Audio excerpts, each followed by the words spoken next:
Tapi bahkan dosa yang paling mengkhawatirkan, yang para ulama menyebutnya sebagai dosa nawaqidul iman, dosa yang jika dikerjakan seorang mengaku muslim maka batal imannya, hilang imannya. Hari ini ada sebuah ajaran faham yang sengaja disebarluaskan oleh penguasa dunia hari ini, dan kita harus ingat, Pak, penguasa dunia hari ini bukan orang beriman.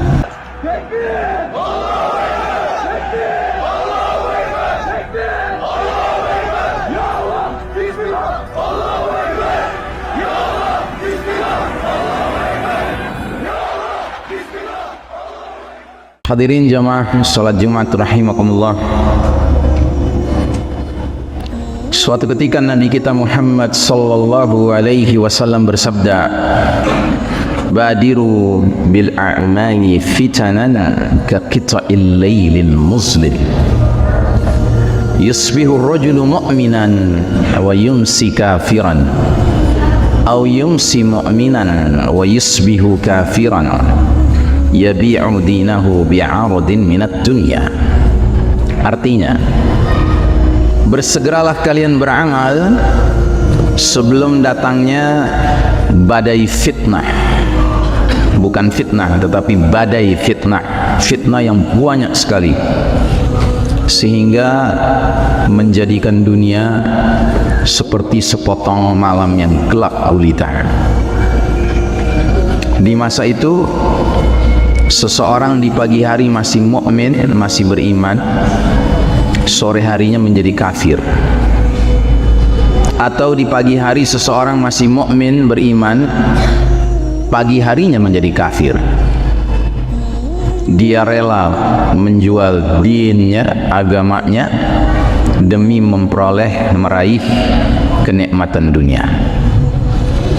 Saudara sekalian rahimakumullah, hadis ini termasuk min alamatis sa'ah, termasuk hadis mengenai tanda-tanda sudah dekatnya hari kiamat, atau hadis mengenai tanda-tanda akhir zaman. Sewaktu Nabi menyampaikan, sudah barang tentu yang dialami para sahabat tidak demikian. Para sahabat tidak mengalami badai fitnah yang menyebabkan dunia menjadi seperti sepotong malam yang gelap gulita. Tapi kalau kita mau jujur, kita patut khawatir. Hadis ini justru mengisyaratkan kondisi yang kita sedang alami sekarang ini. Kalau kita lihat di sekeliling kita, fitnah telah melanda kehidupan kita dalam jumlah yang sangat banyak. Hari ini fitnah bukan saja dalam urusan harta, bukan saja dalam urusan wanita, bukan saja dalam urusan tahta, tetapi fitnah sudah mencakup berbagai aspek kehidupan. Ada fitnah di bidang ideologi, ada fitnah di bidang politik, ada fitnah di bidang ekonomi, budaya, pendidikan, kedokteran, farmasi, pertanian, peternakan. Semua bidang kehidupan hari ini telah disusupi, dilanda oleh fitnah. Sehingga kata Nabi, dunia menjadi laksana sepotong malam yang gelap gulita. Dan memang hari ini kita merasakan kegelapan itu, sekalipun makna gelapnya bukan gelap secara harfiah, tetapi gelap secara kiasan. Kita dikepung oleh nilai-nilai gelap, Pak. Nilai-nilai terang itu sedang terkurung. Yang ramai, yang semarak adalah nilai-nilai gelap. Contoh, kalau kita bertanya, mana hari ini yang lebih merebak? Adakah ketaatan ataukah kemaksiatan? Saya kira semua kita sepakat, yang lebih semarak sekarang adalah nilai gelap kemaksiatan. Sedangkan nilai terang ketaatan sedang tersembunyi, sedang tidak tampak. Atau kita ambil contoh lain, mana yang lebih semarak sekarang? Nilai-nilai ma'ruf atau nilai-nilai mungkar? Saya kira kita sepakat, nilai mungkar lebih ramai hari ini dijumpai daripada nilai ma'ruf. Lebih jauh lagi kita bertanya, mana yang lebih ramai hari ini? Nilai-nilai keadilan ataukah nilai-nilai kezaliman? Kita tidak bisa pungkiri, hari ini nilai-nilai gelap kezaliman begitu dahsyat melanda di sekitar kita, sehingga hampir setiap hari kita harus mendengar berita yang menyayat-nyayat rasa keadilan kita. Sebagai contoh yang baru-baru ini terjadi pada skala nasional di negeri ini, ada seseorang yang melakukan pembunuhan terencana, dan ketika sudah masuk ke pengadilan, sudah banyak rakyat yang menduga kuat ini akan dihukum mati ini orang. Dan benar, keluarlah vonis dari hakim hukuman mati. Tapi tiba-tiba ada aturan baru bahwa orang tidak boleh dihukum mati sebelum diuji coba dulu 10 tahun. Kira-kira dia bisa bertaubat atau tidak. Ini aturan dari mana? Karenanya dalam Al-Quran, hukum kisos itu min hukmillah, termasuk di antara hukum Allah Ta'ala. Allah jelas-jelas menyatakan dalam berbagai kesempatan, al-anfu bil anfi, wal udhunu bil udhuni, was sinna bis sinni, wal nafsu bin nafs. Hidung dibalas hidung, telinga dibalas telinga, gigi dibalas gigi, nyawa dibalas nyawa. Jadi hukum kisos, pembunuh terbukti telah melakukan pembunuhan lalu dia harus mati, nyawanya juga harus dicabut, kecuali kalau keluarga korban merelakan untuk tidak dicabut nyawanya asalkan membayar diat. Itu bahagian dari hukum Allah yang mustahil mengandung kezaliman. Tetapi hari ini hukum mati ini digambarkan sebagai hukum yang tidak sesuai dengan hak asasi manusia. Karenanya harus ada catatan. Jadi saudaraku rahimakumullah, hari ini kegelapan meliputi kehidupan kita. Yang lebih mengkhawatirkan lagi, kemudian Nabi melanjutkan bahwa di era badai fitnah itu, di mana ketika kegelapan itu melanda, maka akan muncul fenomena yusbihur rajulu mu'minan wa yumsi kafiran. Seseorang pagi hari masih beriman mukmin, sore harinya menjadi kafir. Atau sebaliknya kata Nabi, yumsi mu'minan wa yusbihu kafiran. Di sore hari seseorang masih beriman mukmin, pagi harinya menjadi kafir. Jelas tegas Nabi menggunakan kalimat pagi beriman, sore kafir, sore beriman, pagi kafir. Nabi tidak menggunakan kalimat pagi berbuat baik, sore berbuat buruk. Bukan. Perbandingannya bukan antara amal baik dengan amal buruk, Pak. Tapi antara seseorang paginya masih beriman, sorenya kafir. Ini jelas pilihan kata ini bukan sembarangan, bukan main-main.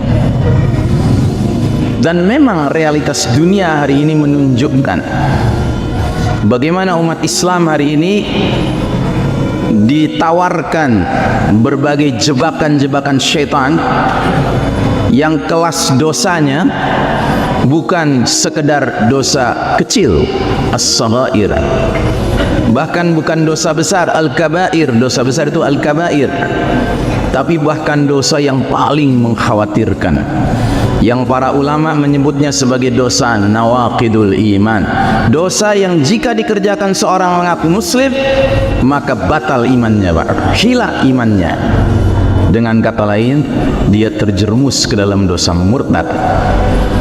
Dan kemurtadan yang dimaksud bukan kemurtadan yang gampang dideteksi, Pak. Kalau ada orang muslim tertarik dengan ajakan para juru dakwah agama lain dan akhirnya dia keluar dari Islam, ini murtad yang jelas, Pak. Tapi yang repot adalah hari ini banyak jebakan-jebakan syaitan yang menyebabkan seorang muslim terlibat dalam dosa murtad yang tanpa dia sadari. Kami kasih contoh. Hari ini ada sebuah ajaran faham yang sengaja disebarluaskan oleh penguasa dunia hari ini, dan kita harus ingat, Pak, penguasa dunia hari ini bukan orang beriman. Sudah 100 tahun lebih Allah Ta'ala menguji kita umat Islam dengan posisi kalah. Kita umat Islam sedang kalah sekarang, dan Allah berikan kejayaan kepada pihak lain sejak tahun 1342 Hijriah, sejak tahun 1924 Masehi. Siapa yang memimpin dunia sekarang? Sekarang yang memimpin dunia adalah Barat. Barat itu Eropa dan Amerika, Pak. Eropa dan Amerika merupakan the Judeo-Christian Society, masyarakat Yahudi Nasrani, Pak. Mereka kafir, Pak. Dan Allah abadikan dalam Al-Quran bahwa mereka punya ambisi. Apa ambisi mereka? Allah nyatakan dalam surat Ali Imran ayat 100, Ya ayyuhalladzina amanu in tuti'u fariqan minal ladzina utul kitaba yaruddukum ba'da imanikum kafirin. Artinya, hai orang-orang beriman, jika kalian mengikuti sebagian dari orang-orang yang diberi kitab, maksudnya ahli kitab Yahudi Nasrani, niscaya mereka akan mengembalikan kalian menjadi orang kafir setelah beriman. Jadi yang memimpin dunia sekarang ahli kitab ini, Pak. Mereka bikin program-program untuk memastikan umat Islam jika mau mengikuti program itu, mereka bukan sekedar dosa kecil, bukan dosa besar, tetapi dosa murtad, Pak, keluar dari agama Allah, dan seringkali murtadnya tanpa sadar. Salah satu contohnya adalah program penyebarluasan faham pluralisme. Hati-hati saudara-saudaraku rahimakumullah. Faham ini telah memakan korban tidak sedikit umat Islam. Apa ciri-cirinya orang sudah menelan bulat-bulat faham pluralisme? Cirinya adalah dengan ringannya lisannya berkata, semua agama baik, semua agama sama, semua agama benar. Ketahuilah, Pak, kalimat seperti ini jika diucapkan oleh seorang mengaku muslim, saat itu juga di mata Allah Subhanahu wa taala imannya delete, hapus, hilang, murtad. Karenanya kalau ada di antara kita yang duduk di majelis salat Jumat hari ini di masjid ini pernah mengucapkan kalimat ini, fatubu ilallahi taubatan nasuha, bertaubatlah kepada Allah dengan taubatan nasuha. Ustaz, mengapa sih mengucapkan kalimat-kalimat sederhana seperti itu saja menyebabkan seseorang murtad? Ustaz, ini berlebihan. Betul, saya berlebihan jika saya berbicara tanpa dalil. Karenanya mari kita bongkar dalilnya. Catat. 1. Ali Imran 19. Apa kata Allah? Inna dina indallahil Islam. Sesungguhnya agama yang Allah ridhai di sisinya hanyalah Islam. Masa seorang muslim sudah membaca Al-Quran, sudah pernah ketemu ayat ini, lalu dia masih juga menawar-nawar dengan mengatakan, enggak juga lah, Allah enggak mungkin hanya ridho dengan Islam sebagai agama. Buktinya apa? Tetangga kanan rumah saya bukan muslim, tapi baiknya luar biasa sama saya. Setiap masak istrinya mesti sebagian makanan dikirim ke rumah kami. Sementara tetangga kiri rumah kami muslim, jenggotan segini, anggota partai Islam, koruptor. Enggak lah, agama mah baik-baik semua, Pak, tergantung oknumnya. Ada ucapan seperti itu pernah didengar? Ketahuilah, Pak, ucapan seperti ini berbahaya dari segi akidah, ya. Sebab Allah tidak mengatakan sesungguhnya agama yang Allah ridhai salah satunya Islam. Bukan salah satunya, Pak, hanya Islam. Tidak puas dengan ayat itu, silahkan catat ayat berikutnya. Ali Imran juga ayat 85. Apa kata Allah? Wa may yabtaghi ghairal islami dinan falan yuqbala minhu wa huwa fil akhirati minal khasirin. Dan barang siapa mencari agama selain Islam, maka tidak akan diterima darinya agama itu, dan dia di akhirat kelak nanti akan tergolong orang yang merugi. Apakah kalimat ini sulit difahami, Pak? Sehingga seseorang masih mau tawar-menawar dengan Allah Ta'ala dan merasa dirinya sebanding dengan Allah, bahkan lebih cerdas daripada Allah, sehingga mengatakan, enggak, semua agama baik, semua agama sama, semua agama benar.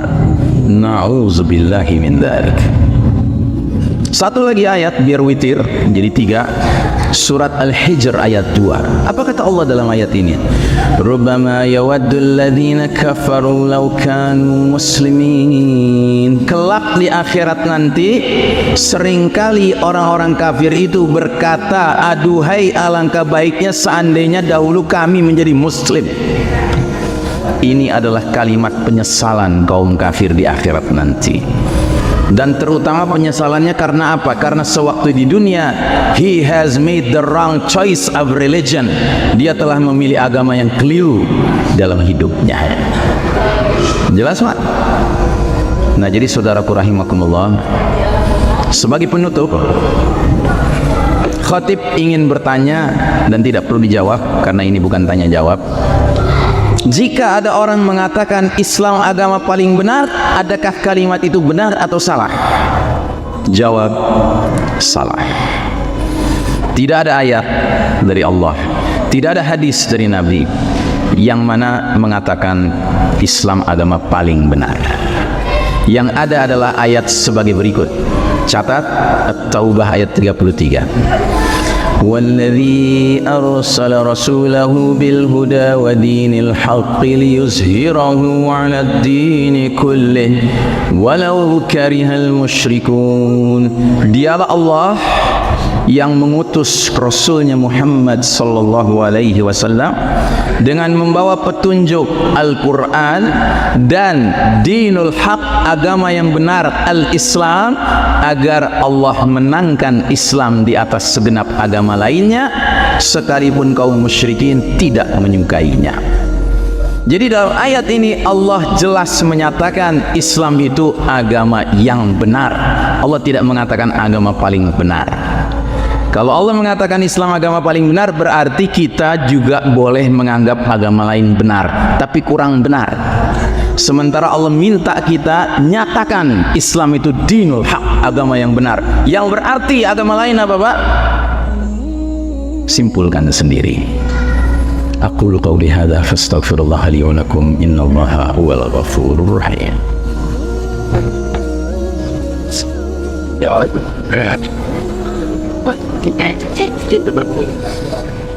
Alhamdulillah wassalatu wassalamu ala Muhammad ibn Abdillah wa ala alihi wa ashabihi wa mawala. Faya ibadallah usikum wa iyaya bittaqwallah faqad fazal muttaqun. Wa qala Allah ta'ala fi kitabihil karim ba'da a'udzubillahi minasyaitonir rajim ya ayyuhalladzina amanu taqullaha wa qulu qawlan sadida yuslih lakum a'malakum wa yaghfir lakum dzunubakum wa may yuti'illaha wa rasulahu faqad faza fawzan 'azima. Amma ba'd. Sidang Jumat rahimakumullah, untuk menegaskan kembali yang kita bahas tadi, khatib menambahkan satu ayat lagi, yaitu surah Al-Baqarah ayat 109. Allah berfirman, wadda katsirun min ahlil kitab law yaruddunakum min ba'di imanikum kuffaran hasadan min 'indi anfusihim min ba'di ma tabayyana lahumul haqq. Banyak di antara ahli kitab kaum Yahudi Nasrani menginginkan sekiranya mereka dapat mengembalikan kalian umat Islam setelah kalian beriman menjadi kafir kembali, karena rasa dengki dalam diri mereka setelah kebenaran jelas bagi mereka. Jadi saudaraku rahimakumullah, sadarilah kita bukan sedang menjalani zaman yang boleh tenang-tenang saja Pak. Karena zaman ini Allah sedang memenangkan kaum Yahudi Nasrani memimpin dunia, sedangkan mereka dengan segala kecanggihan sains dan teknologi yang mereka kuasai, mereka sebar berbagai upaya memurtadkan umat Islam. Dan salah satunya yang kita sudah bahas agak dalam pada khutbah Jumat kali ini adalah faham pluralisme. Hati-hati dengan faham ini. Dan sebagai kesimpulan terakhir kami ingatkan, sekalipun seorang muslim mukmin sudah yakin Islam agama benar satu-satunya, agama lain batil Pak, ini bukan alasan kita boleh berjalan di tengah umat manusia dengan membusungkan dada. Kenapa? Karena yang Allah katakan benar, sempurna adalah agamanya. Sedangkan kita bukan agamanya, Pak. Kita ini hamba-hamba Allah. Kita ini penganut Islam. Kita ini Muslim. Yang namanya Muslim penganut Islam itu manusia, Pak. Manusia kadang-kadang bisa benar, kadang-kadang bisa salah. Tapi yang sempurna adalah agamanya, Islam, Pak. Ya, tolong bedakan ini supaya kita tidak kemudian menjadi orang-orang yang arogan berjalan di tengah umat manusia yang beraneka ragam agama dan keyakinan. Tapi itu bukan beralasan kita kemudian boleh tawar-menawar dengan Allah Ta'ala dan tidak mau yakin bahwasanya al-Islam wal haq, Islam satu-satunya kebenaran dari Allah Ta'ala. Inna Allah wa malaikatahu yusalluna 'alan nabi ya ayyuhalladzina amanu sallu 'alaihi wa sallimu taslima. Allahumma salli ala Muhammad wa ala ali Muhammad kama sallaita ala Ibrahim wa ala ali Ibrahim innaka Hamidum Majid. Allahumma barik ala Muhammad wa ala ali Muhammad kama barakta ala Ibrahim wa ala ali Ibrahim innaka Hamidum Majid. Allahumma ighfir lil muslimin wal muslimat wal mu'minin wal mu'minat al ahya'i minhum wal amwat ya sami'un qaribun mujibu da'wat ya qadiyal hajat. Rabbana ighfir lana wa li ikhwanina alladhina sabaquna bil iman ولا تجعل في قلوبنا غلا للذين آمنوا ربنا إنك رؤوف رحيم. اللهم اغفر لنا ولوالدينا وارحمهم كما ربونا صغارا. ربنا هب لنا من أزواجنا وذرياتنا قرة أعين واجعلنا للمتقين إماما. اللهم أعز الإسلام والمسلمين. اللهم أذل الشرك والمشركين. اللهم انصر المسلمين المظلومين المستضعفين في كل مكان وفي كل زمان خاصة في فلسطين في الشام في سوريا في غزة في ميانمار في الزنجان في هنديا في روهينيا في إندونيسيا في أفغانستان في يمن وفي كل مكان وفي كل زمان برحمتك يا أرحم الراحمين. اللهم انصر إخواننا المسلمين المخلصين الموحدين المجاهدين في سبيل الله في كل مكان وفي كل زمان. اللهم إنا نعوذ بك من عذاب جهنم ومن عذاب القبر ومن فتنة المحيا والممات ومن شر فتنة المسيح الدجال. ربنا آتنا في الدنيا حسنة وفي الآخرة حسنة وقنا عذاب النار والحمد لله رب العالمين. عباد الله إن الله يأمر بالعدل والإحسان وإيتاء ذي القربى وينهى عن الفحشاء والمنكر والبغي يعظكم لعلكم تذكرون ولذكر الله أكبر وأقم الصلاة.